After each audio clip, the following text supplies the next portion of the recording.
안녕하세요. 2020년 5월 29일 금요일. 오늘의 사설은 시행 3주 만에 기로에 선 생활 방역 이란 제목입니다. 정부가 6월 14일까지 수도권 공공 다중시설 운영을 다시 중단하기로 했습니다. 어제 0시 기준으로 79명이 새로 감염된 것으로 나타나자 내놓은 고육지책입니다.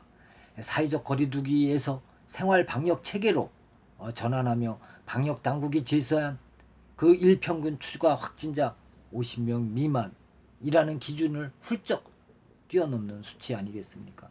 중앙방역대책본부가 공식 집계를 발표한 이후에도 곳곳에서 추가 확진자가 나왔습니다.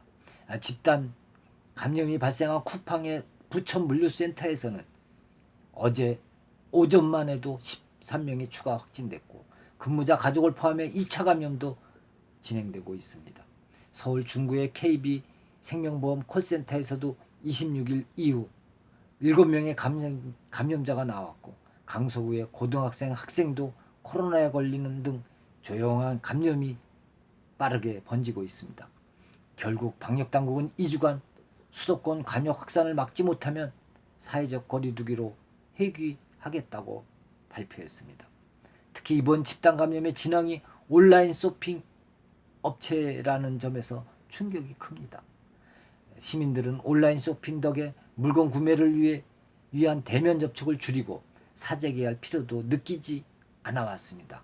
온라인 쇼핑 업체들이 K 방역 성공의 한 추로 꼽히는 이유입니다. 방역 당국은 배송을 통한 바이러스 전파 사례는 아직 세계적으로 보고된 바 없다고 강조했습니다. 그러나 조사 결과 물류센터 작업장과 신발, 모자 등에서 바이러스가 검출됐다고 합니다. 소비자들은 주문한 상품을 취소해야 하나 걱정할 지경입니다.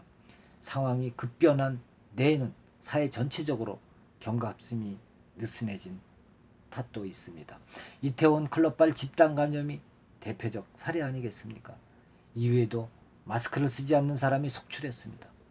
당국이 마스크 없이 대중교통을 탈 수 없도록 지침을 마련해야 했을 정도이니까요.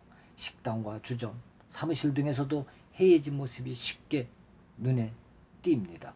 쿠팡의 경우 최초 확진자가 나온 것을 알게 된 뒤 곧바로 문자로 알리지 않아 수백 명이 출근하는 등 초기 방역을 제대로 하지 못했다는 지적이 나옵니다.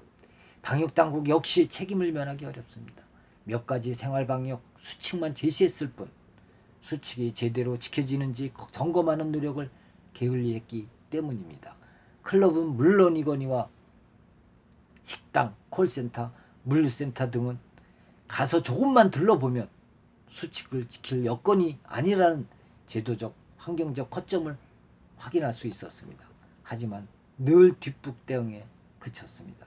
일단 경기도는 쿠팡 부천물류센터에 대해 2주간 집합금지 명령을 내렸습니다.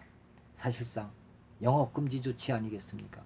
나라 전체로도 2주 동안 추가 확진자 숫자가 하루 평균 50명 밑으로 떨어지지 않으면 사회적 거리두기로 돌아가야 할 것입니다. 그동안 시민들은 풀어진 마음을 다시 추스리고 당국은 방역수칙 점검을 더 철저히 해야 합니다. 어차피 코로나19와의 싸움은 장기전입니다. 초반 선전에 취해 정부와 민간이 모두 해이해진다면 더 큰 재앙을 피할 수 없습니다. 감사합니다.